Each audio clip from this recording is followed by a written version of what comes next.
So as I'm sure you were just notified on your screens, this webinar is being recorded, and I will share a little bit more on that momentarily.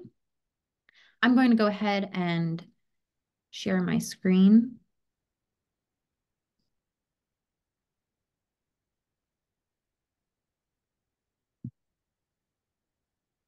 We are just afternoon, so let's go ahead and get started. Thank you everybody for joining. I'm sure a few more participants will trickle in the next minute or so. Um, I'm really grateful to the folks from the North Carolina Department of Transportation for their participation in the Mid-Atlantic Planning Collaborations webinar this month, Planning for a Resilient Transportation System. CM details are listed here. I will also put them in the chat momentarily, along with the link to the MAPC YouTube page, where you can find all previously recorded webinars in the series. And this one, probably not this week, hopefully Monday of not this coming week, but the next, because we will be on site at the APA Virginia conference. And I will save the introductions for Hannah, who will be moderating, but I just wanted to provide this general information. So in terms of logistical items, we really do encourage questions, but please put your questions in the Q&A box as opposed to the chat box. This will just help Hannah keep track of all inquiries. You can also use the raise hand feature to request to be unmuted during the more formal Q&A portion of the webinar, excuse me. If you'd prefer to ask your question out loud. If you have any logistical questions or general questions about the webinar, feel free to put them in the chat or direct message me in the chat. I think that covers any housekeeping items. You'll see a few messages, as I mentioned, come in the chat. And let me just go back one slide because I forgot one item. So this QR code here, Hannah will share a little bit more on the Menti polling that will be conducted in just a moment. But if you want to go ahead and scan this QR code for some interactive questions that our speakers have for you, it will lead you to those. And we'll also put the link in the chat in just a moment. I will just make a quick plug for the APA Virginia conference. Our team is headed out tomorrow to Williamsburg to begin preparations. So I'm sure we will see many of you there who are joining us this afternoon. There are still some mobile tours that have some tickets remaining. So take a look at our website. I'll put that in the chat as well. But I will hand it over to Hannah, and thank you very much for joining, and thank you so much to our speakers from North Carolina's Department of Transportation. Thanks, Jillian, and thanks everyone for joining us today. I'm Hannah Cockburn. I have the great honor of serving as the president of the North Carolina chapter of the American Planning Association. And in my day job, I am the transportation director in Greensboro, North Carolina. And that's how I came to be aware of the great work that the North Carolina Department of Transportation is doing around resiliency in the context of the transportation system. We have some questions for you to help inform our speakers about who's with us today and some of the roles that you play in sustainability and resilience. So I'm going to share my screen and we'll go through these warm-up questions for us really quickly.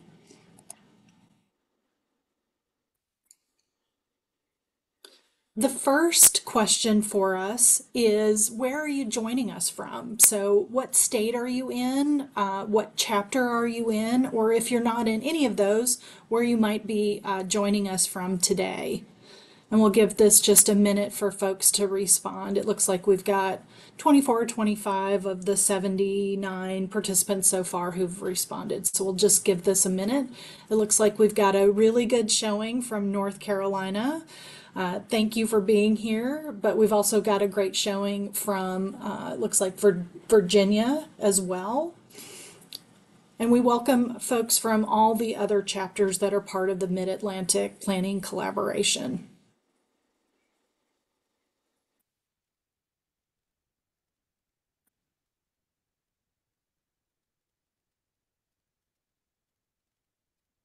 Got a few more responses coming in, so we'll just give this 1 or 2 more minutes, and then we'll move on to the next question.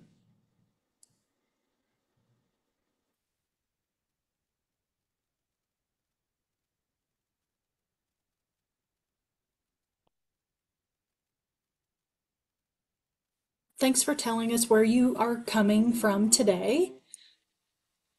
We'd also like to know what your role is in resilience. And this is a response where you can write in a single word and it's going to create a word bubble in real time. So, are you a planner? Are you a technician? What kind of role do you play in resiliency?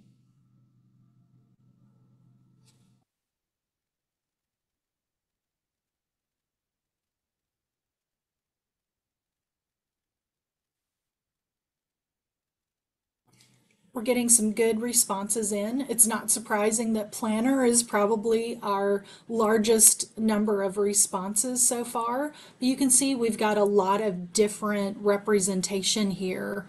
Everything from mitigation to floodplains to geospatial analysis, town planner, conservationist, wildlife conservation. I think what this helps tell us is that there are a lot of different individual areas of responsibility that all play into the resilience of our individual communities and the infrastructure that we're all responsible for and rely upon. And we've got one more slide for you. What is it that you're hoping to hear today? What would you like to learn? This is a little bit longer form response, so feel free to elaborate a little bit here, and those will pop up and populate on the screen.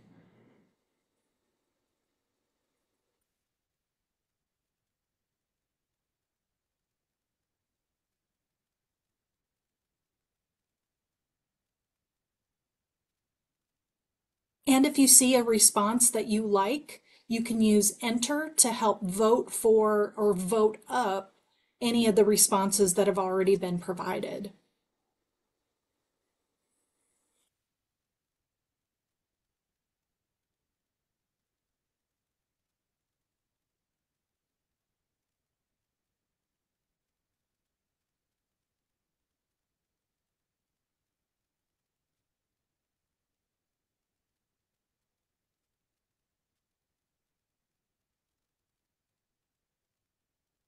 Great input here that we're seeing. So keep those responses coming. We'll be able to share these with our participants. And if there are specific questions here, I'll be monitoring this so that we can be sure to include those in the Q&A at the end of the session. So I'll leave this open for just a minute and go to our introductions of our speakers. We're really grateful to have such an all-star cast from North Carolina Department of Transportation joining us today. Our first speaker will be Colin Miller. He began his career at NCDOT in 1994, and since then has worked as both a public servant and in private industry as a geologist and a geophysicist, gradually changing paths through environmental coordination and permitting roles for NEPA analysis and environmental policy.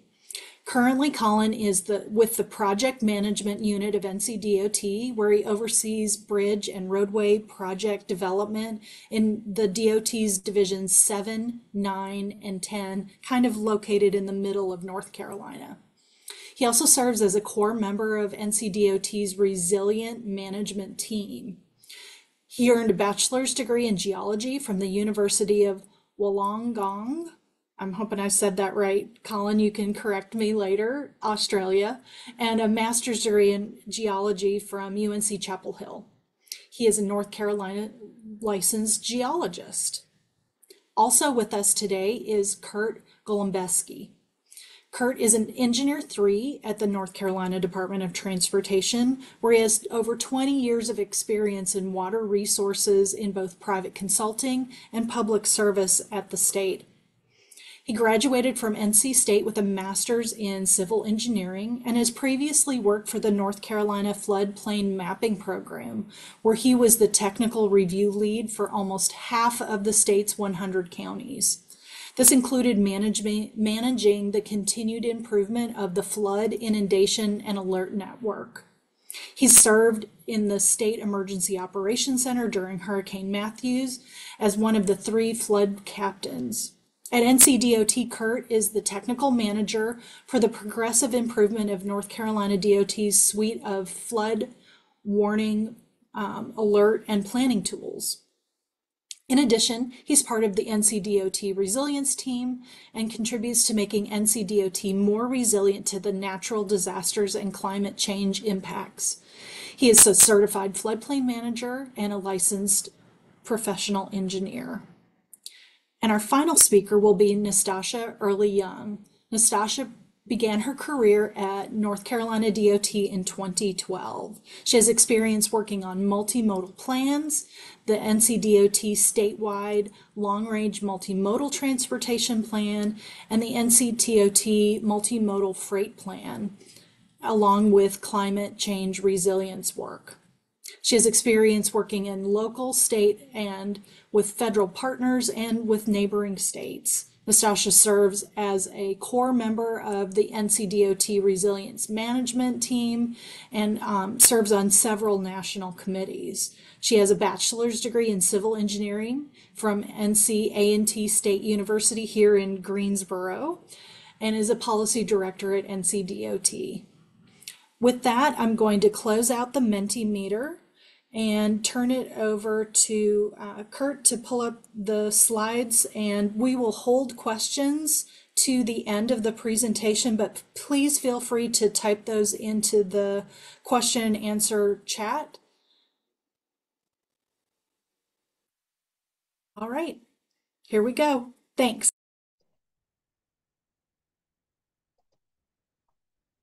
Well, okay, there we go. Video's up. Yeah, good afternoon, everybody. I'm Colin Mellor, and thanks, Hannah, for those introductions. It's really not speaker 1, 2, and 3 today. We'll be going back and forth amongst ourselves, so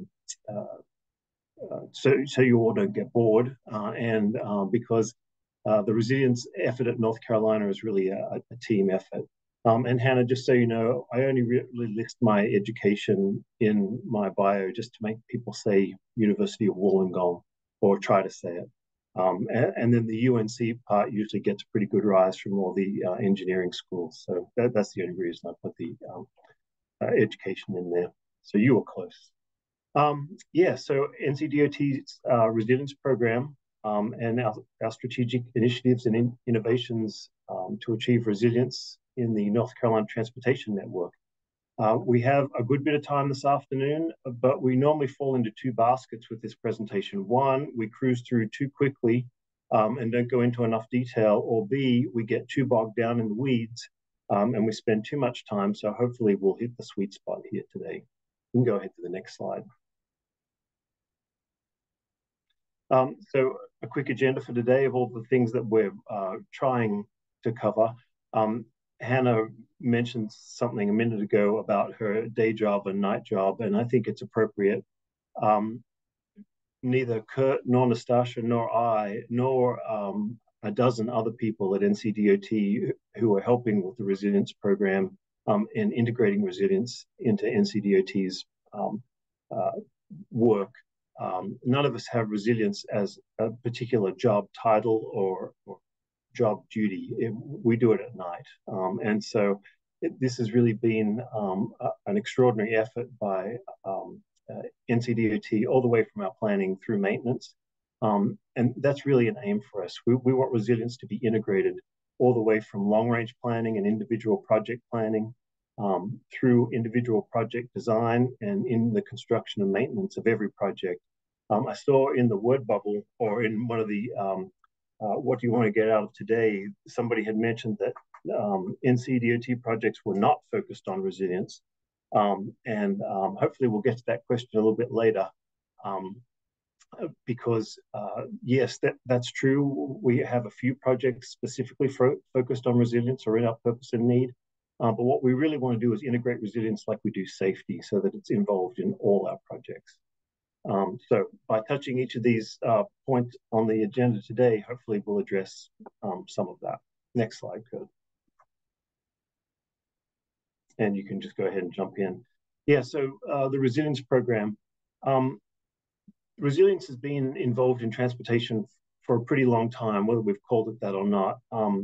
I started in 1994. There's probably some people old enough on this call to remember Safety Lou. I think within Safety Lou and that US DOT appropriations bill, I think we had sustainability in there, and Safety Lou required planning organizations to look at sustainability in their transportation programs. But certainly by the time we got to the FAST Act, the word resilience was in there, and FHWA wanted the DOTs and the associated planning organizations to look at resilience in their long-range transportation plans. But in North Carolina, certainly hurricanes Florence and Matthew in 2016 and 2018 were a huge wake-up call. I-95 and I-40 in both those storms were totally closed, if not cut off, for significant periods of time, and there was huge disruption for the state. And again, North Carolina's not, storms aren't new to us, but those were two pretty big hits, both in terms of asset loss of life, and disruption. And then Executive Order 80 in 2018, Governor Cooper's executive order to address climate change in the state of North Carolina and transition to a greener economy, certainly helped the cabinet agencies within the state really start saying it out loud and incorporating resilience into their day-to-day business. And then more than that, working with each other to incorporate resilience into their day-to-day activities. Certainly, there's been some legislative funding in 2019 that was specifically for resilience. And then in 2020, all that kind of folded into NCDOT adopting an official resilience policy. Next slide, Kurt.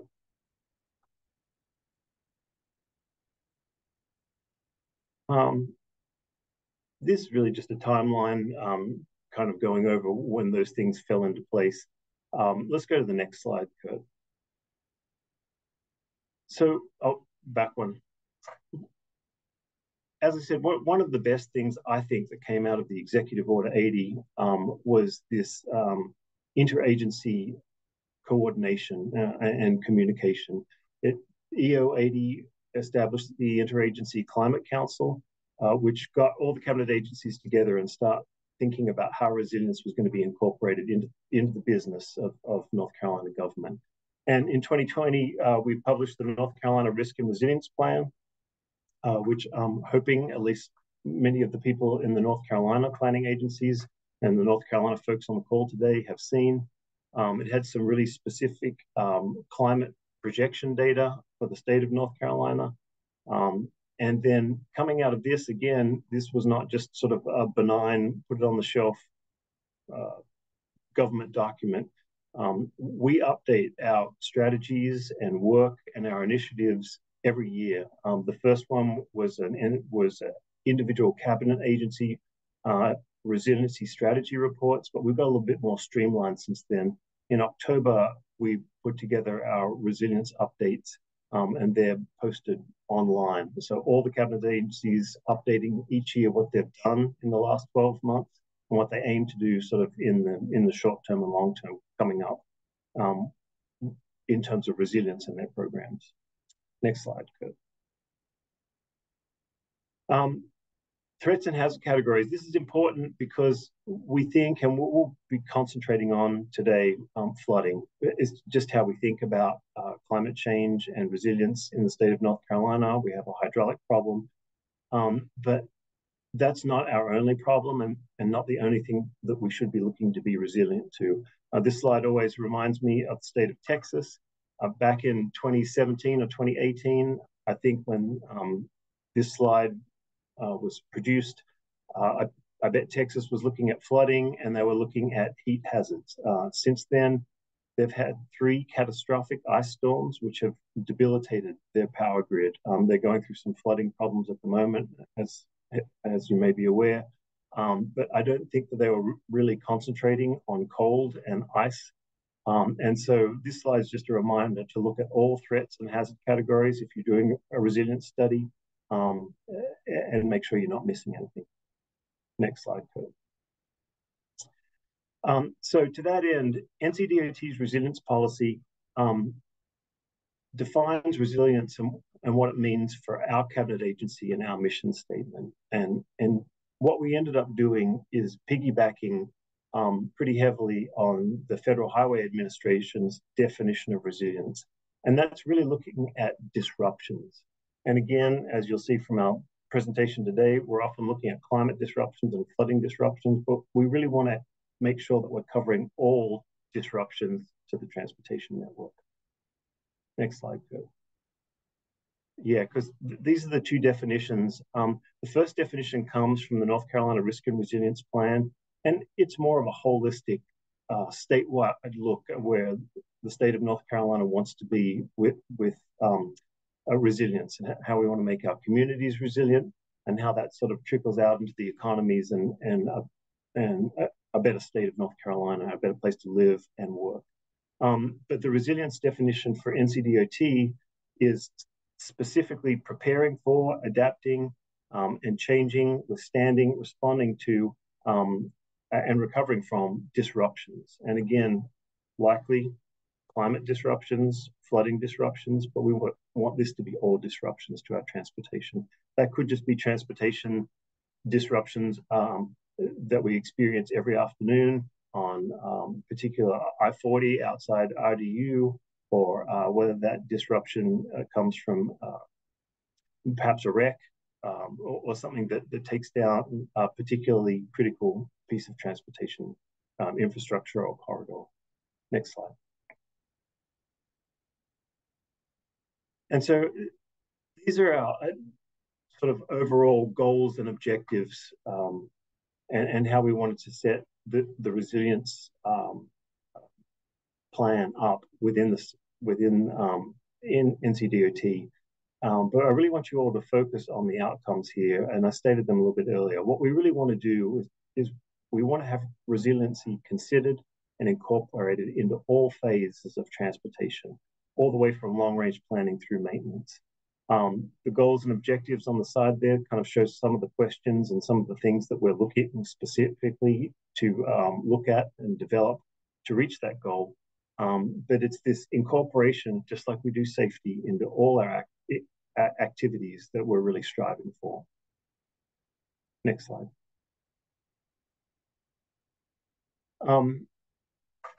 And so again, in general, what are we looking to do? We're looking to maintain a resilient transportation network. It's important to remember, and these objectives on the side there kind of allude to that we're not just looking at building things bigger or higher or wider or stronger. We're looking at things like redundancy. Maybe we do look at stronger or robustness, a bridge or a roadway that we know may overtop in a specific storm event, but that it'll be safe and operational within an acceptable time frame after that. How rapid can we respond to disruptions? And then looking at how we can adapt to change. And certainly we're looking at equitable access and the equality of the transportation network across the state. There's no surprise, I think, to a lot of people that some of the areas that are flooding and have transportation problems are also areas of environmental or sort of equity concerns of populations and communities that are underserved. And so the sort of then crossover of those two things is important to DOT. Next slide.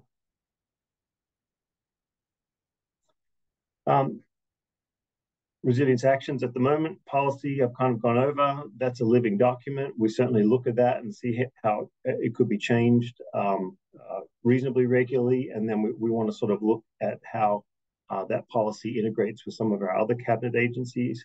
The program is building, certainly within DOT. We're trying to get more people within the technical disciplines, many technical disciplines of NCDOT involved. And we want to make sure that we're communicating with our local, state, and federal partners, whether they be government, non-government, planners, and making sure that we're working together. And then in terms of practice, we've got some pilot studies, projects, tools, and things that we'll be showing you a little bit later on. Next slide. And again, what are we looking for? We're looking for this central concept of resilience that starts with long-range planning, moves through individual project planning and design, the construction of the project, and then maintenance of operations of our asset. And I will mention here one of the take-homes that I'd like specifically for the North Carolina folks, because we deal with the North Carolina folks, but I think this would be an interstate common need. When you're planning for resilience, there's a good chance that you'll be touching transportation assets. So I think this sort of communication between the DOTs and how the DOT works in your state and smaller, when I say smaller, sort of regional planners, municipal planners, I think that communication is important because there's a good chance that you'll be looking at the resilience of an asset that's transportation related or NCDOT asset. And so we'd like to know what you're planning and we'd like to help you plan. And I'm sure that's the same in other states. I just know that the DOTs are tiered and structured a little bit differently. Next slide. Yeah, so what are some of the things that we're worried about? We're certainly worried about riverine and pluvial flooding. We've seen sort of hourly or day duration disruptions to 6 months if a road or a bridge gets washed out. Flooding and nuisance flooding down at the coast is becoming more and more prevalent. This term flushing, which is a brand new term for me, but this is a result of heat on pavement. We're also worried about pavement that get exposed to inundation by flooding. So heat or flooding can affect the quality of your pavement. We've actually got a research project that we'll mention later that's looking at those. And then even though we do have a hydraulic problem and a lot of people are looking at flooding and we tend to think of resilience and climate change and we head to the coast, the mountains of North Carolina are not immune to resilience problems with mudslides, landslides, and rockfalls. Those two tend to be related with rainstorms, but one of the problems or the interesting things that we've had to look at there is that these problems often begin or happen outside NCDOT right-of-way. So that's been another collaborative effort between us and our Geologic Survey and Department of Environmental Quality, where we've been looking at landslides sort of in the western third of the state, where they happen within NCDOT right-of-way and where they may happen or could happen outside NCDOT right-of-way. Next slide. From here, I think we're going to transition to Nastasha. I'm going to throw it over to her, and she's going to talk a little bit about our planning process. Thank you so much. Next slide, please, Kurt. So planning, there is no one size fit all for resiliency. There are many different ways to make sure that you're doing resiliency in your particular area. Kurt is going to go over some of the tools that we've used in doing resiliency, such as our roadway, as well as our rail inundation tool and our coastal inundation tool. At the department right now, we develop long-range comprehensive transportation plans for our rural counties as well as municipalities. And so we are in the process of developing guidance to incorporate resiliency into those long-range transportation plans so it can help people understand the seamless process of just considering it the same way you would be considering some of your safety and other environmental aspects in those planning documents, as well as going over some of the vulnerability assessments that we've done. Next slide, please. So our very first resiliency study that we did at NCDOT was I-95, I-40. This plan was birthed after the hurricane that we had that shut down I-95 for 2 weeks. It was very important to our executive leadership that we understand what were the different improvements that needed to be done along of our interstate. And so this plan was essential in helping us understand what those improvements needed to be and about how much they were going to cost for us to incorporate those improvements in wells. And so that plan has gone on to now us be able to leverage that to get funding both at the federal level as well as our normal funding that we get in order to do upgrades on I-95 that is currently under construction. Next slide. So we also did a vulnerability assessment on US 70 using FHWA's VAST tool. So it's their vulnerability assessment scoring tool. This is mainly an Excel-based tool that helps you look at the different aspects along the corridor. It is very cumbersome, so you want to make sure that if you're using this tool that you get with a company or you have someone on your team that has the expertise in understanding how to use the tool appropriately. With this tool, we looked at 180 miles of roadway from just outside of Wake County all the way to our Atlantic Air Force Base, coast of Carolina. And so this included looking at existing conditions, but also asset criticality and also stakeholder engagement. With this study, it allows you to decide how you would like to say that your roadway is critical, looking at truck traffic and how might you look at that, how might you look at your tourism dollars and how that incorporates, as well as your environmental justice communities. And then overall deciding what is the actual vulnerability of that particular corridor. Next slide, please.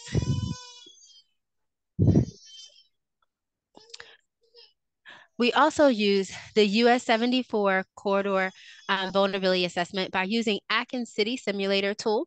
For this particular corridor, it didn't just look at the corridor itself, but it also looked at surrounding radius of 10 miles on either side of the corridor, recognizing that whenever certain parts of the corridor shuts down, that you're sometimes coming off of the corridor and looking at other routes that are connecting to it. So it's important that you look at the entire system and not just that one particular roadway. So with this particular one, we were able to really look at an even more data-driven approach, bringing in past hurricane events, but also forecasting out if we continue to do business as usual, how much money that would continuously cost us at that particular asset if they were continuously to go down whenever they were being maintenance, or if we incorporated doing resilience activities and changing up the way that you actually do your maintenance plan, as well as doing your capital projects, what that could potentially look like on a scalable basis. But also if you made everything resilient all at once, but making everything it's resilient all at once isn't necessarily practicable, being that you're not going to have endless amount of money at any given time. Next slide, please. And so some of the things that comes out of that plan is understanding to increase real-time centering, avoiding your response-driven capital improvements, but also hardening your rail crossings through different areas, but also looking at what are those alternate routes. For some of those areas, you have to understand that that route may always continuously go down in particular places, but you have to understand as an organization how you will is it okay for it to be down for just a day, or if you're okay with only a couple of hours. So then you have to look at improving those alternate routes so that they continuously be open due to the amount of cost that it takes to improve a particular route. Next slide. So, and with the I-87 corridor study, we're actually using the same exact methodologies, but we were able to use some lessons learned and able to tweak certain sections of our study with the city simulator to understand what that was going to need to be different in order for us to improve this study. So as you can see, for North Carolina, we realized that everything something is needed a little bit differently in every parts of our state, as we are very different from the mountains to the coast. And so we are constantly trying out different vulnerability assessments to see what is best for particular areas. And so we've already identified through the two methodologies that we've already done that those are not necessarily the strongest methodologies for our mountainous region for us to be able to do. Next slide, please. So next, we're going to get in with Kurt to talk about how we have worked with other regions. I think it is very important that as local areas and regional areas start to develop their own resilience plans, it's not that you necessarily have to follow what your state DOT is doing, but it's important that you collaborate with them and making sure that you're not duplicating efforts in the things that you're doing, whether it's data that you're looking at, because if you don't own the data, you want to make sure that it's data that your state DOT supports. And number two, you want to make sure that it is a collaboratory effort and that, the results that you come out of your plan with are things that can actually are doable. We've seen in our history of working with some of our organizations that have done plans and not working with them, that sometimes you may not necessarily come out with things that are most feasible for your state DOT to be able to implement, whether it's from a permitting process or whether it's from downstream flooding that you're incurring. And so it is so important that you collaborate with us, whether it's just with us bringing in our data or of us giving our input, and not just collaborating with your planning staff, but making sure that you collaborate with your hydraulic staff as well. So I'll go ahead and turn it over to Kurt so he can go through some of the examples where we've collaborated with local entities. Awesome. Thanks so much, Nastasha. Really appreciate it. Okay, yeah, so we're going to go over about 4 projects here that we have been working as a stakeholder on local vulnerability assessments, local resilience projects that we've had on both the county level as well as a multi-county level as well. We've had one that involves a council of governments that involved 5 counties. I guess just to as an overview, as a DOT in North Carolina, some of you may be aware, we are forced both a blessing and a curse that we control or have about 81,000 miles of roadway. So we do have a statewide DOT. I know some have them broken up in the counties or different division and districts. So essentially, you can't drive and drive down to the grocery store and not go on a DOT road.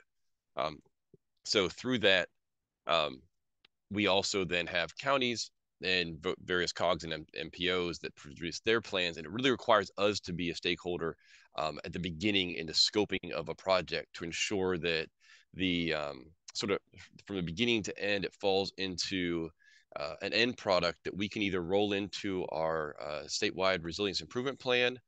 We can either look at how we prioritize that in our statewide transportation improvement plan as well, our STIP, and then how communities can then work with their MPOs or RPOs to put that into a comprehensive transportation plan, and roll that into the STIP as well. So one of these projects is in Pender County, and they received funding to look at resilience and vulnerability primarily of a stretch of NC 210. It had gone under during Florence, and they had looked at areas that were most prone to the transportation network, primarily through a 2D. If you look at this on the left side, this is a 2D model. So long and short of it is, you take the ground surface, you drop rain on it, and you do a stress test to see the areas that could be flooded, present and in future conditions as well. One of the things I want to highlight, I know we have people on the permitting side of this sort of seesaw that there is in permitting compliance. On the floodplain side of things, that's where us in hydraulics here at DOT, we ensure that all of our projects adhere to floodplain compliance, to FEMA's update, to FEMA's rules, and that's primarily within the floodway, right?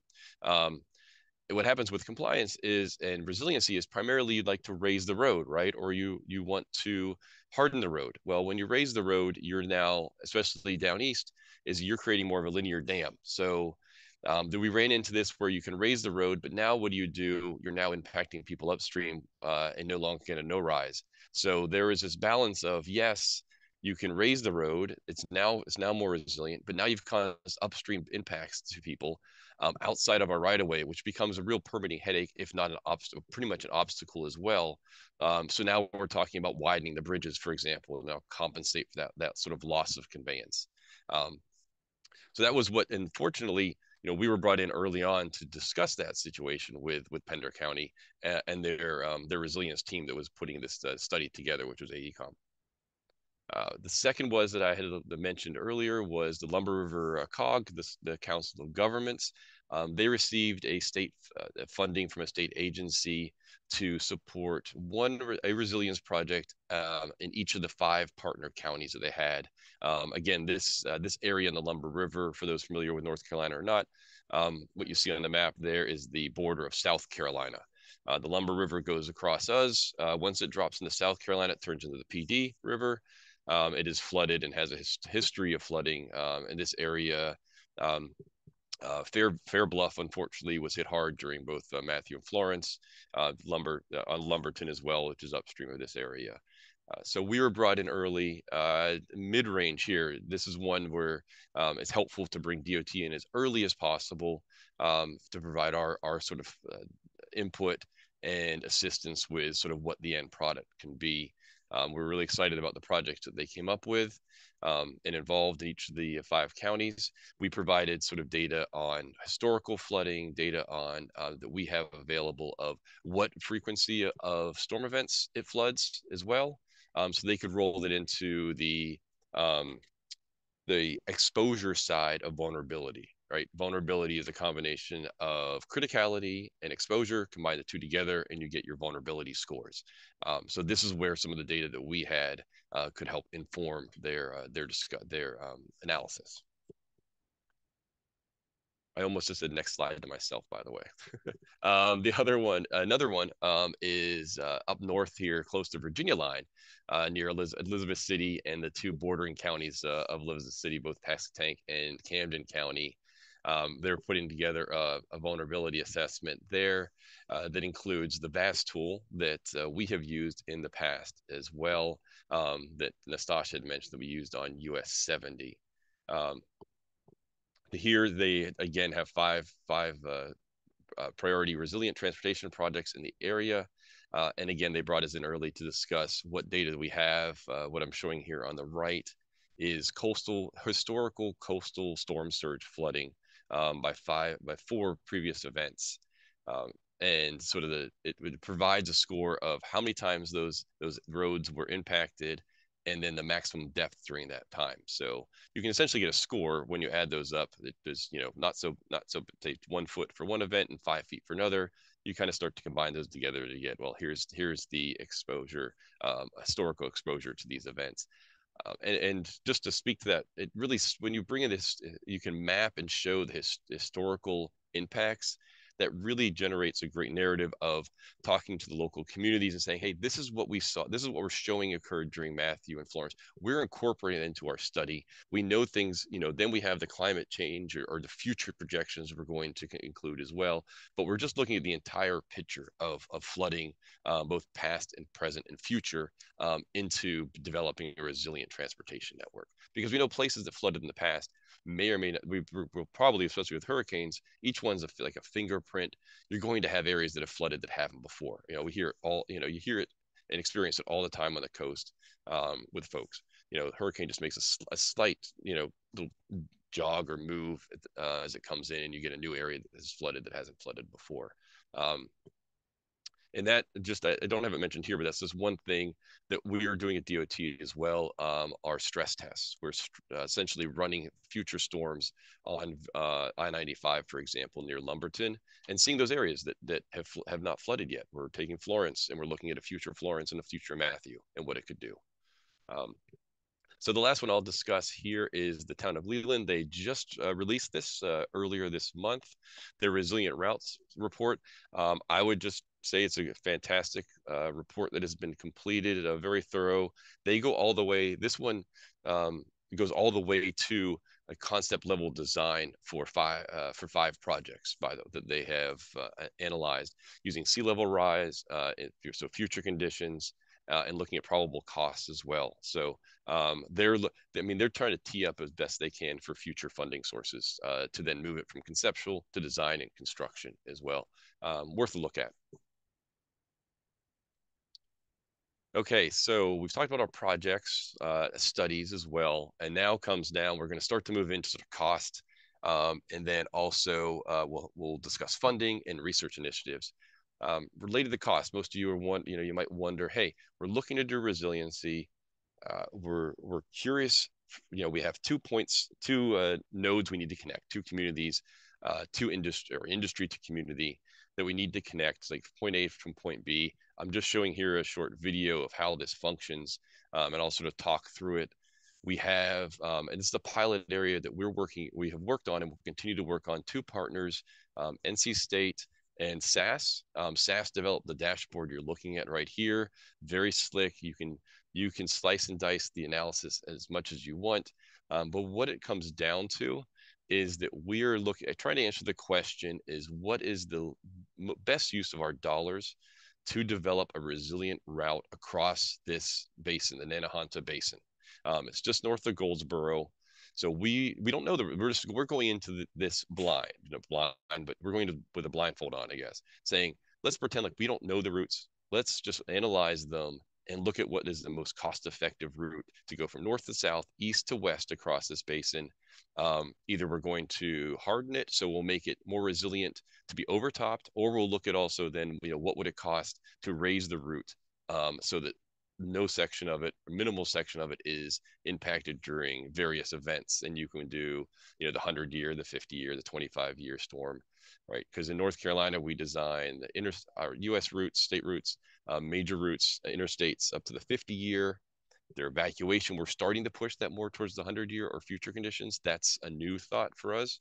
And then smaller routes, secondary, they're down at the 25-year storm event level of service that we use. So we're expanding this out to with NC State and out to along Wilmington and east and west, I should say.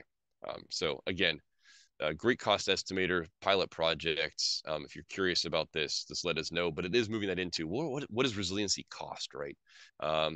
Soon down the road, we'll get to, well, what does resiliency cost to maintain? So as we'll get towards a life cycle cost analysis. All right, so you guys have seen that video go through probably enough times. Next one I will turn it over to is to the tools that we have developed. Then I'll throw it over to Colin after this. Let's quickly breeze over these. These are sort of the data that we get asked about. We have, as Nastasia and Colin have mentioned, we're dealing with landslides, we're dealing with flood risk as well. We deal with SLR, sea level rise or sea level change, and then inland and inland flood risk. And then we sort of use these tools, and I'll discuss the two in the middle, the CRIS tool you see in the RIT tool in a bit more detail. And we have rail risk as well. We've went through and looked at what rail impacts are through the different flood levels that have been mapped by the North Carolina floodplain mapping program. So that's from the 10 through the 500-year event. Up in the right corner is our state LIDAR.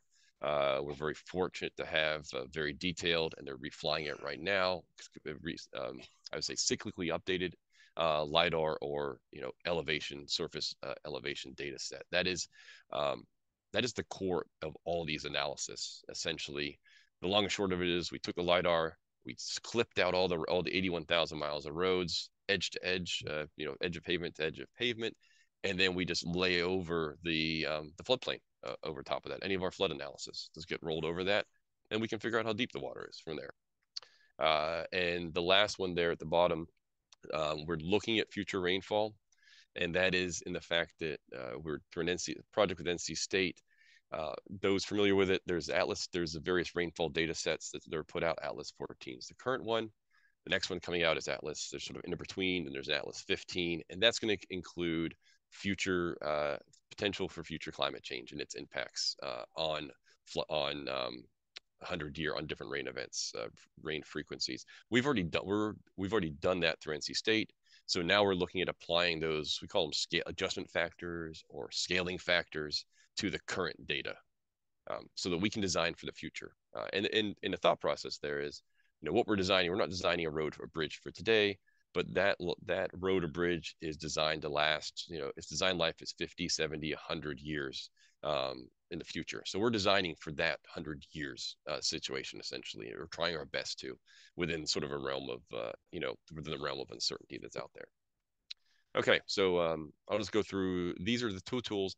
The long and short of it is that the roadway inundation tool, and these are accessible to anyone who would like to see it. I can get you the data as well that underlies it. Just let me know.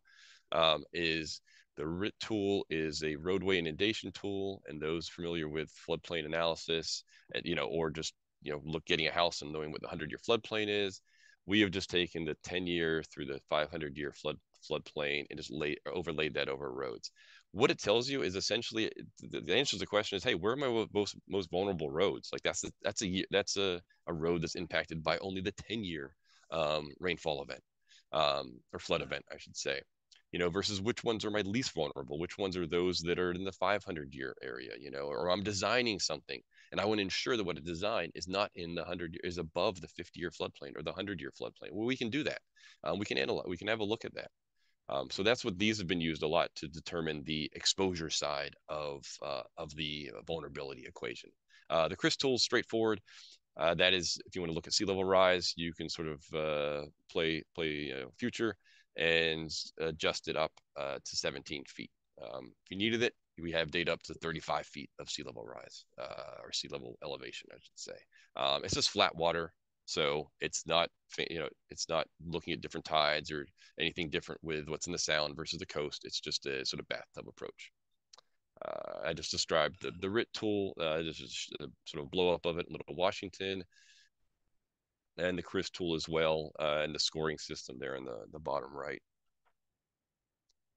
The three things I'll just touch on, just so you're, just want everyone to be aware of with hurricane season. We're in the midst of hurricane season, I should say, up until mid-November, is that we have three tools that can be used operationally. And some of these Fireman T has historical, but so we have the Fireman T is building on the flood inundation mapping and alert network that North Carolina Emergency Management has developed since 2002. We picked it up and added transportation after Florence because we couldn't answer the question of what roads are impacted during a flood event at gauged stream locations. We just had that blue inundation map. We didn't have all those fancy, red and purples and oranges and red and yellows on there that we could easily pull that data and say this road's impacted and for this amount of time if it's a forecasted site. Now we can look at that information at 82 sites, and it's meant to balloon to like 360 in the next 2 years, which is just an awesome site to use statewide. Bridge Watch, we look at our bridges and culverts, and it's an alert network, right? We can see them in Fireman T. We can get the data. Now we want to know, tell me about whether these bridges are impacted. Well, we can send out text messages and emails via that system to folks at NCDOT. And then on the coastal side of things for storm surge, a lot of us on this call are interested in that, the impacts. We pull data from UNC, from the National Hurricane Center, our partners at UNC at their Coastal Hazards Center of Excellence, and their supercomputing center, RENC. They then run their coastal model, and then one of our contractors, ESP, they then map it, and we then show it on our surge tool. So again, this covers about 11,000 miles of road along our almost the same amount of coastline, actually. Tidally influenced, I should say. So this essentially it answers that question or helps to, and hurricanes coming in, it's 5, 3, 1 day out. What areas would be impacted? What's the depth going to be? Where do I need to be concerned? Is it going to hit New Bern, or are we worried more about, near Wilmington and southern shores, that, north and southern shores and the Outer Banks, or, down at, Surfside down to Holden Beach and Oak Island, down in our southern barrier islands. Fantastic tool. It only runs whenever hurricanes coming in. So the last one here is Fireman T that I discussed. You can see what areas here are flooding at different elevations and different stages, and what roads are impacted, as long as buildings as well. You can pull up historical data if you want. And then you can view that, and it shows forecasted at areas where we have forecast data from the actually the river forecast centers. Stumbled over that one. So I guess the final one here is TSAP. I thought I was all done. I forgot surge. How can I forget about storm surge? This summarizes everything. We have it tabulated, so you can slice and dice it for our divisions, for our counties, what types of roads are impacted, potentially impacted by the maximum water source elevation, storm surge elevation over the next 5 days is what we pick up. So it's just one. It's at that data point. We don't have it temporally, so we don't have the time, but we have the location and the height of maximum water surface elevation. And that sort of rolls into how we support our traffic information system, our traffic management system, our TSO. All this data gets fed. Well, the data from Bridgewatch gets fed to our Drive NC, which most people aren't aware of. It does actually power into Waze. Fantastic site. It's sort of the source of all data that is used in other applications, specifically Waze. One shout out to Waze is that if there is an area that is flooded and we close it off because of that, they're very good, and we've worked with them to reroute you around that closed area. On the top right is the over at State EOC is our traffic systems operations center. And with that, let me just check in. It is time for Colin to discuss some of our design projects. Thanks. Thanks, Kurt. Yeah, so projects that deal specifically with resilience, and then not to nerd out too much NEPA-wise, but projects that include resilience in their purpose and need.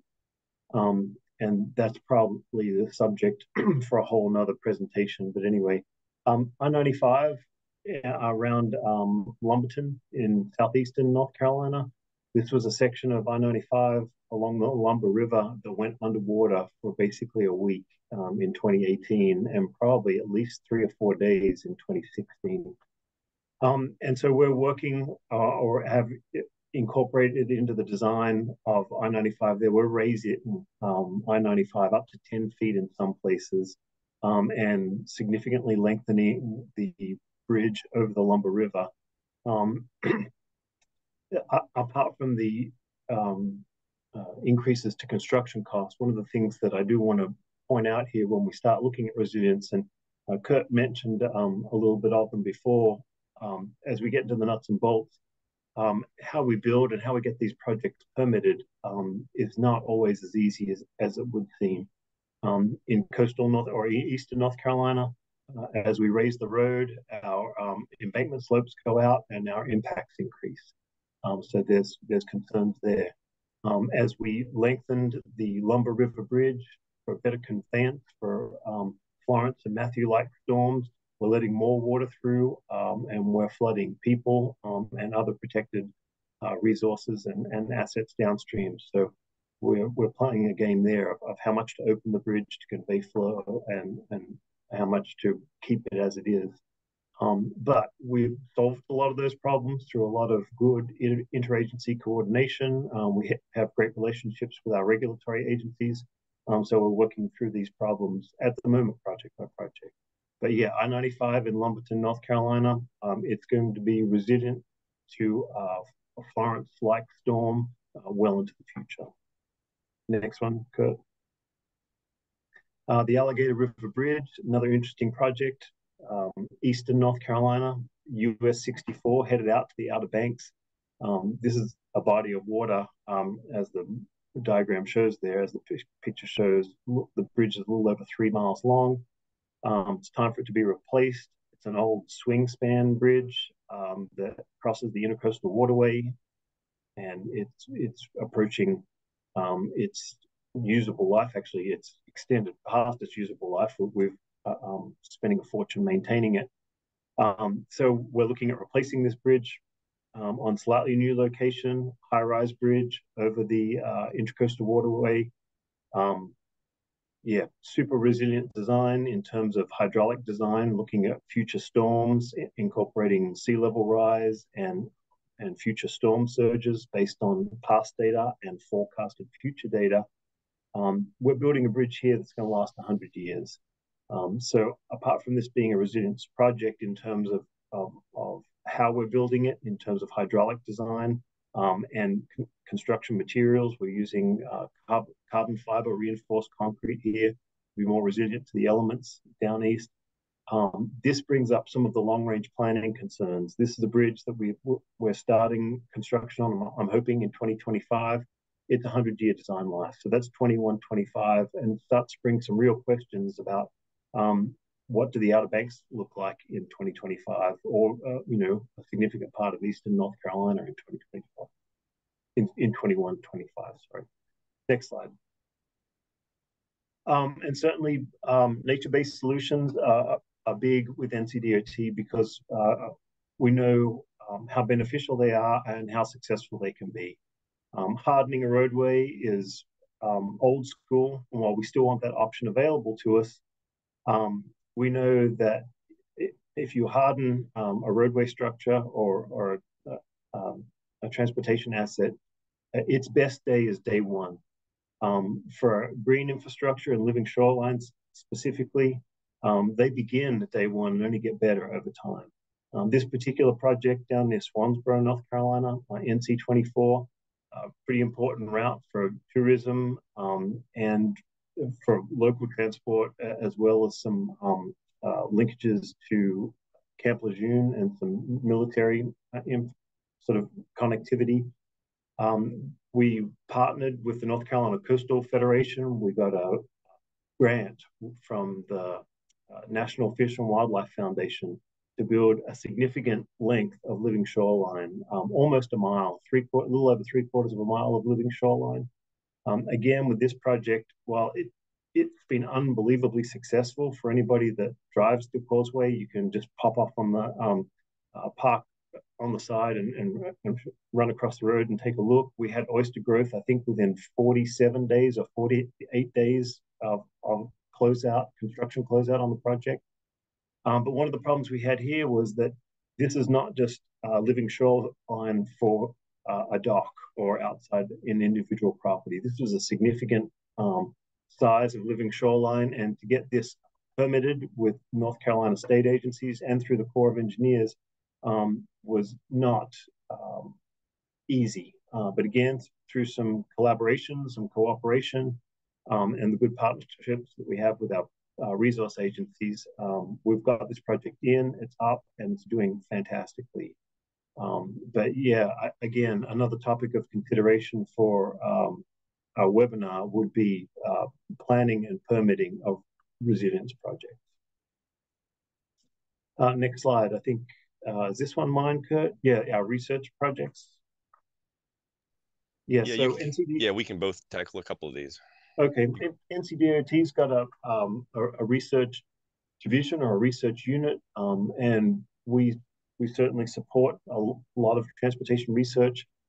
We have access to wonderful research facilities in North Carolina, and so we like to partner with them as much as possible. So a few of the ongoing projects we've got are listed here.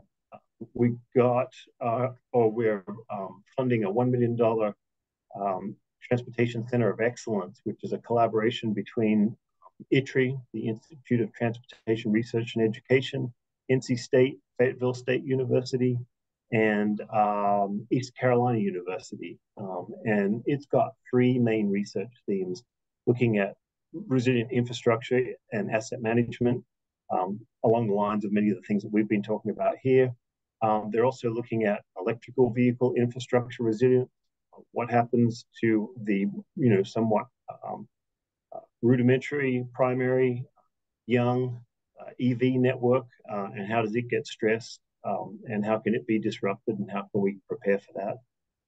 And then it's looking at resilient, what they call resilient cybersecurity, and again, moving away a little bit from what we think of as disruptors and disruptions in terms of climate and weather. They're looking at cyber security and the security of our transportation management centers, all the way from camera and signal timing. Kurt had up a little bit before about our transportation management network, electric network, that sort of is somewhat statewide. It's not 100% coverage, but looks at our major corridors, and they're looking at the strength and resiliency of that sort of cyber network. What's the next one is I can talk about that vulnerable one if you'd like. roadway segments. That's the pavement study, isn't it? That's looking at pavement segments. Yeah. What happens to embankment and pavement once it's been inundated, or is perhaps repeatedly inundated by flooding? And so they're looking at the effects of that. The ferry division has done a pretty significant, or is coming up to finishing a pretty significant vulnerability assessment, not just of ferry terminals, but also of ferry channels. That's also a problem. Storms and sand and sediment movement, keeping the ferry channels open, but also the ferry assets, the terminals, and the roads leading to those terminals are pretty vulnerable. And so they're looking at what can be done to those, how they can be hardened, how they might have to be moved, and how we can keep them open. Yeah, Colin, I'll just add on to that one too, is that we're now looking at how, so our statewide resilience improvement plan was approved in April by the FHWA. Awesome. Now the next phase of it is how do we roll in these vulnerability assessments into that plan? And the ferry one, with it just wrapping up with the tree working with us on that, is that question of how do we start to add those to our prioritize, or to our list, asset list we have in our RIP. And I'll change the slide. Yeah, next one. There we go. Yeah, so the top way there is still underway at the moment, the evaluation of the road network resilience to natural hazards. What that is, that's looking at the road network of North Carolina basically as a grid or a net, and looking at not necessarily the linkages between nodes, but the nodes themselves. And so what happens when you flood a node? How many of those links get broken? And are any of those links or the nodes redundant to each other? And so we're hoping that folds into a lot of our resilient route network analysis that we're doing statewide. This one's done at a more simplistic level, just looking at the grid itself. Once we get this sort of sorted out and finalized, we need to start looking, because all links are not created equal for transportation. Taking off a secondary road off a network may not as be problematic. We've got to look at truck traffic and the types of roads to see if people can be rerouted and what's redundant or what's not redundant. But that's ongoing work at the moment by NC State and UNC Greensboro. The prediction of roadway washout, I believe that's Barbara Doll's work, and that's finished. She primarily looked at a couple of the basins that's already folded into that one of the dashboards that Kurt showed earlier. She was looking at roadway washout locations in eastern North Carolina, around Goldsboro, and Kinston, because we've got a lot of data in the Neuse River basins and some of the smaller river basins around there.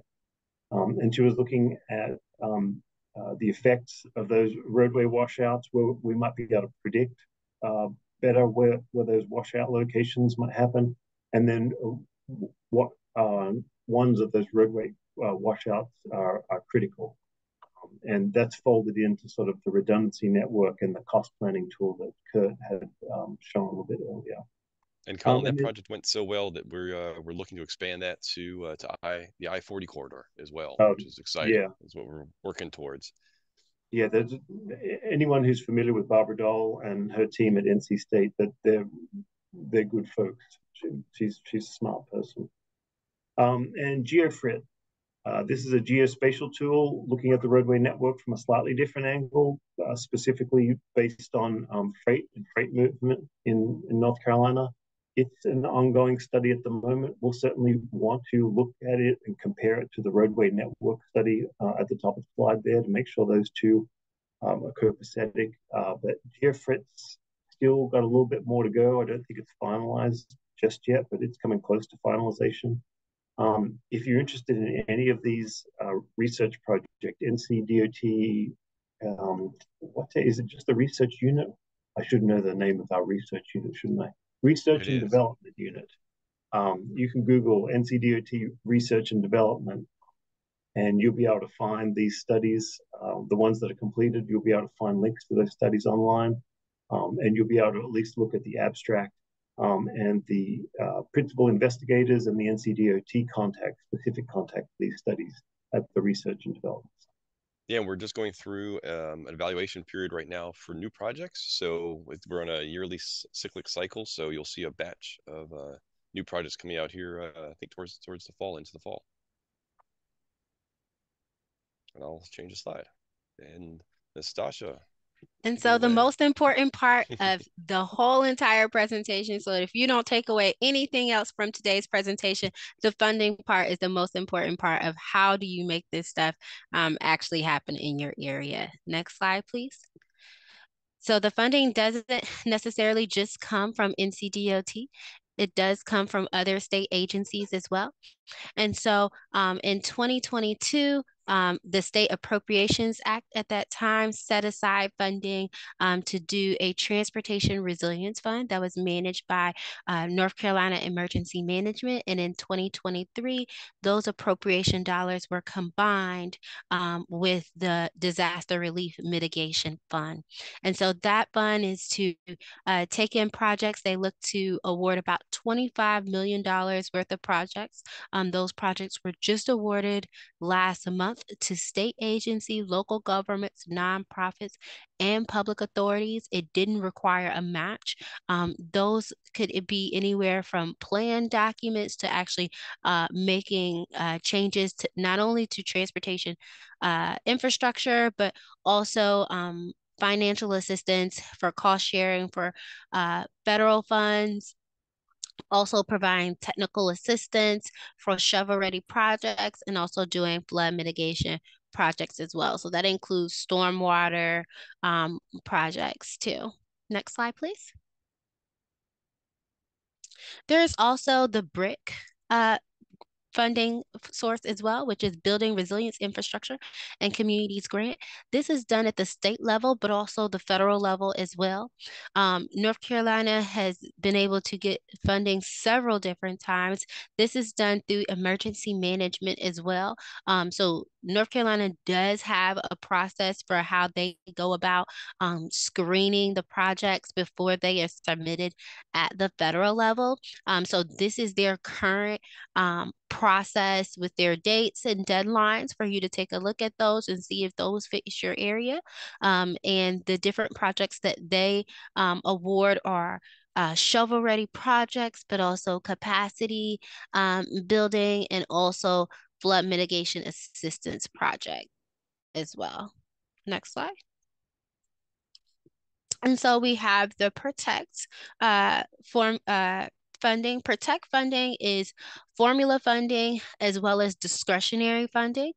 So for the formula funding is given to every state entity. Where it differs is what laws within your state allows you to spend those dollars. North Carolina, those dollars are subject to our STI law. And so the same way that any other dollars that we get through the federal government for our formula dollars are applied to those projects that are in the STIP that are subject to our prioritization process. A little bit different nuance with those formula dollars is there is an up to 10% set aside of that funding for planning and project development. And so that allows us to do a lot of our planning studies and also some very little design work, but it allows us to also do work in our geotech unit, being able to look at rock slides and landslides and be able to give those ratings. But it also has some stipulations. If you are using those formula funds on capacity projects, you can only spend 40% of that funding on capacity widening projects. Even if you're saying, you're widening that project because maybe you have one lane that floods versus the whole entire road. Still only 40% can cover that. For the discretionary part of that particular program, it is up to 100% federal funding. No share is required for planning. And then there is up to 100% for your tribal areas as well. So those tribal areas have to be federally designated. So I know in North Carolina, I think we only have one that is federally designated and the other ones are not. Um, and then all your other projects are on a 80% share, 20% non-federal share. And so for the non-federal share, it does allow you to reduce that match by 7%, as well as an additional 3%. That 7% is by an MPO or a state DOT developing a resiliency improvement plan according to FHWA's requirements, as well as an additional 3% if that resiliency improvement plan is incorporated into the statewide long range transportation plan or the metropolitan transportation plan. Next slide, please. So some of the planning activities, it does allow you to do planning grants, but it also allows you to do resiliency improvement grants, as well as at-risk coastal infrastructure. Next, next slide, Kurt. Yeah, thank you. Community resilience and evacuation routes. And so when this funding is awarded, it is awarded at each category. So they try to make sure that it's evenly spread throughout those categories and the way that they are funding those projects. And so for examples, you can go to FHWA's website to see some of the projects that they have already awarded. They will be opening this grant up later on, later this summer. So I suggest you take a look if you have some resiliency projects that you in your area. Next slide, please. And then there's also the RAISE grant. So with the RAISE grant, there are many people that have been able to get resiliency projects funded through this funding source as well with FHWA. And so the deadline for this one is in January 2025. Next slide. And so NCDOT, we do a great job of going after grants all the time. And so we were awarded planning grant, but also a coastal grant with Protect. And so we will be doing a planning and environmental linkages study on NC12, which is for $1.8 million, which we plan to do extensive public engagement, but also making changes to US 74 as well. Next slide.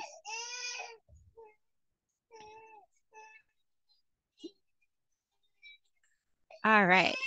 And so, in thinking of what's next, thinking about USDOT has a coalition.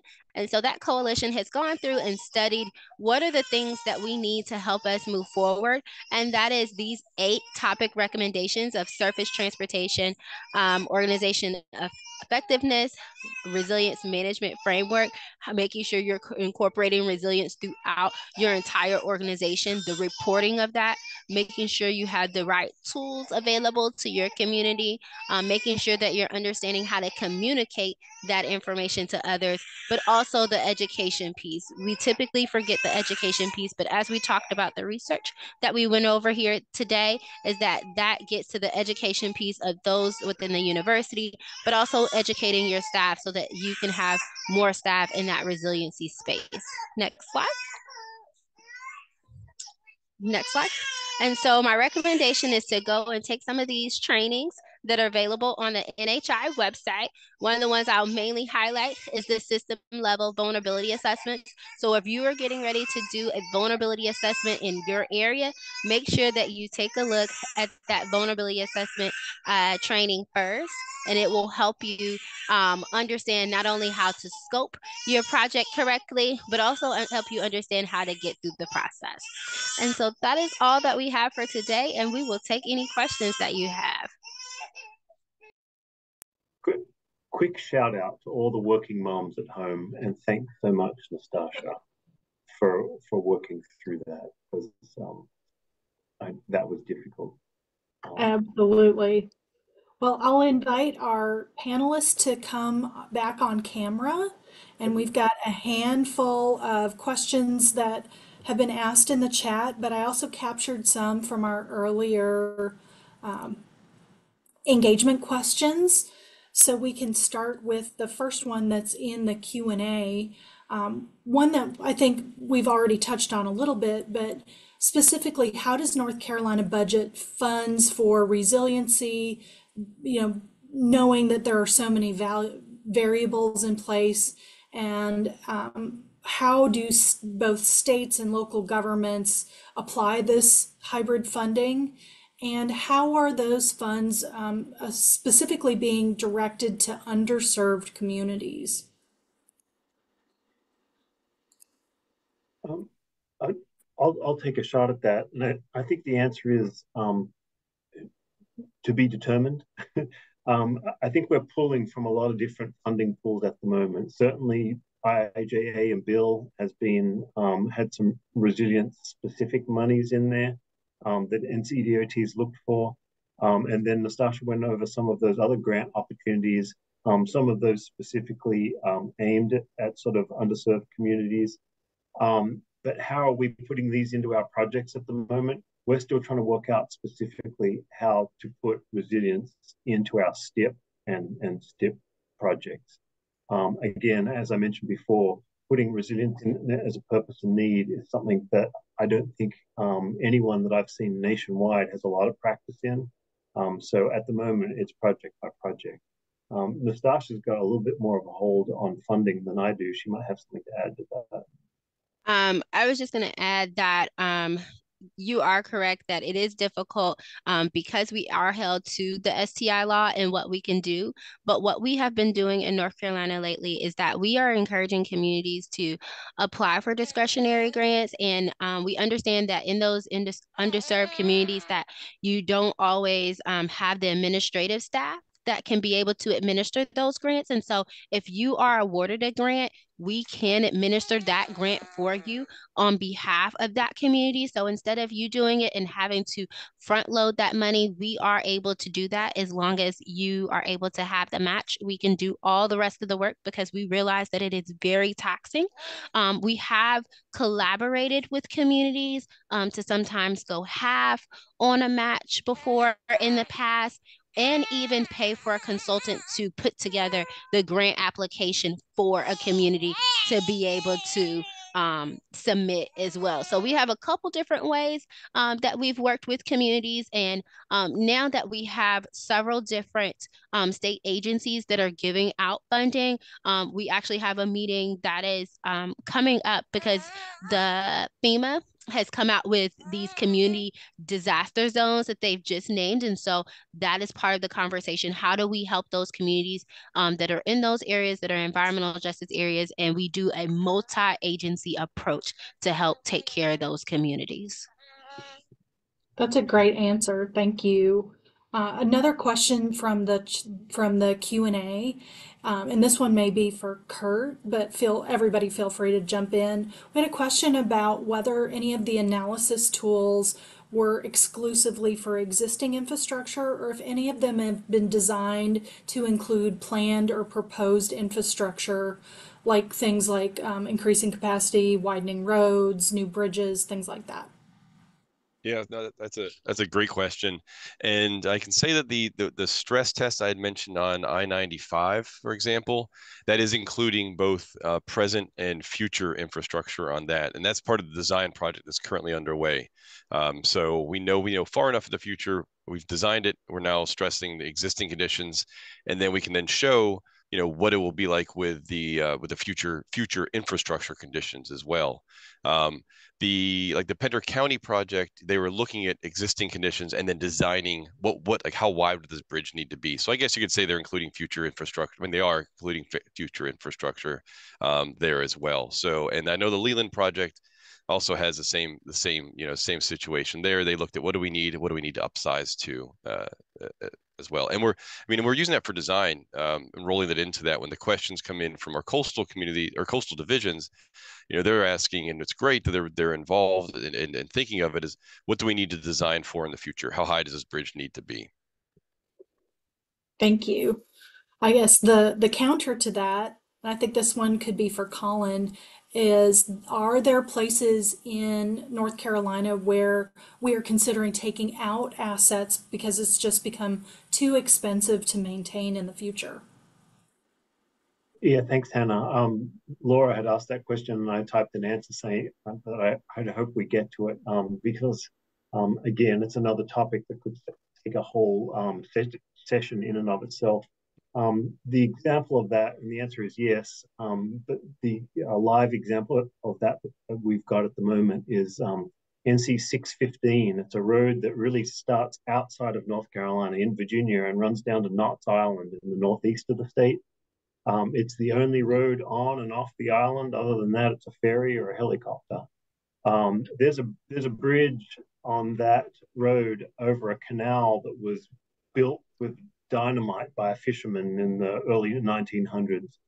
Um, what it's done, though, is it focuses the flood flow through that bridge. And what's happening is the marsh behind it, which is a U.S. Fish and Wildlife Refuge, Mackay Island Refuge, it's focusing the flows through there. The bridge is scouring and becoming vulnerable, and we're losing salt marsh on the other side of it. And so we're actually looking at what would happen if we remove that bridge and put causeway back and block that canal back up. And there's a scale of resources and impacts there that it's not as simple as just removing the asset.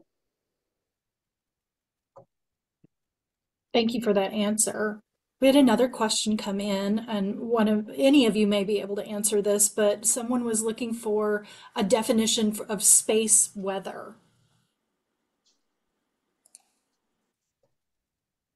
I'm assuming that's like solar flares and sunspots and things like that mess with the EM spectrum every now and again. And again, something that we probably don't have to deal with day to day. But as we get more technological and more cyber with some of our networks, probably something that we may need to be resilient through. That tends to that argument of disruption when we're looking at resilience, not just climate disruption or weather disruption. Great, thank you.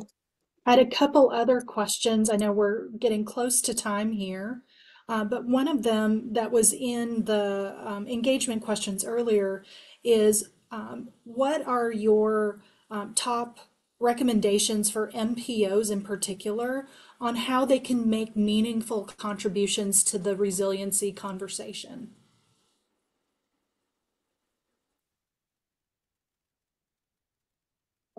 I guess I'll start. You guys can jump in, Nastasha and Kurt, if you want. MPOs and RPOs, you guys are the locals. This concept of resilient routes to us, when we start looking at this at a statewide level, we look at interstates, we look at major roadways and major thoroughfares. But one of the things that we've daylighted in a couple of our studies, the VAST study and the City Simulator study on 70 and 74, is that it's not just these major thoroughfares that we need to look at. We need to look at local routes that need to be resilient. How do people get to groceries? How do they get to, perhaps shelter? How do they get to gas stations after an event, or if they're disrupted from those? And so that's where local planning organizations can come in and start letting us know. And use, in North Carolina anyway, use some of the tools that Kurt's shown you to highlight where those areas might be.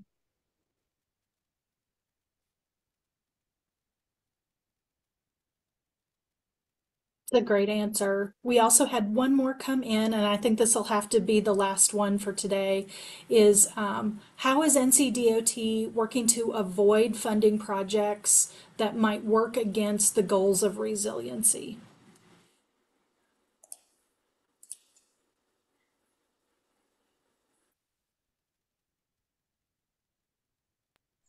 So that's a little bit harder for us to do with us having the STI law in process, and it basically dictating how we need to fund projects with that formula-based process. And so through our working group that meets every 2 years, we are constantly going back to understand how might we incorporate resiliency. It makes it a little bit more difficult as we continue to have a rise in cost of projects and us having to not be able to fund even some of the projects that are already in the STIP. And so it is an ongoing conversation of making sure that you use those projects that are in the STIP to go after federal funding for, so you can add that resiliency piece then at that particular time, and getting a little bit more creative with it. And Thanks for that answer. Go ahead, Colin. I'll add to that just a little bit, because I understand where that question's coming from. I think I do anyway. Maybe I'm reading too much into it, but in the NCDOT wants to build the transportation infrastructure that makes your community resilient and makes it operate. And so from that end, this is the relationship we'd like to develop. MPOs and RPOs tell us the projects that they need to make their communities resilient, and then we'll work out how to get them folded into plans and into projects. And hopefully that disconnect won't happen if we can do that. Of course, that's just not an easy thing to do. Great. Thank you all for your participation today and for sharing such great actionable information with our attendees today. Jillian, I'll turn it back over to you. Thank you, Hannah, and I'll just second that. Thank you so much, Kurt, Colin, and Nastasha. I really appreciate all of your contribution to the webinar series and for sharing your expertise with us today. All attendees, please keep your eyes peeled on your inboxes, where we will be sending out the follow-up e-blast, which will include the presentation slide deck, some important resources that have been shared throughout the presentation in the chat will also be sent out in the follow-up email, and the link to the recording. If you have any questions, feel free to email me or reach out to the Virginia chapter. And again, thank you, Hannah, for moderating. I really appreciate everybody's attendance today. And again, thank you so much to our speakers. You're welcome. Thanks. Thanks, everyone. Thank you.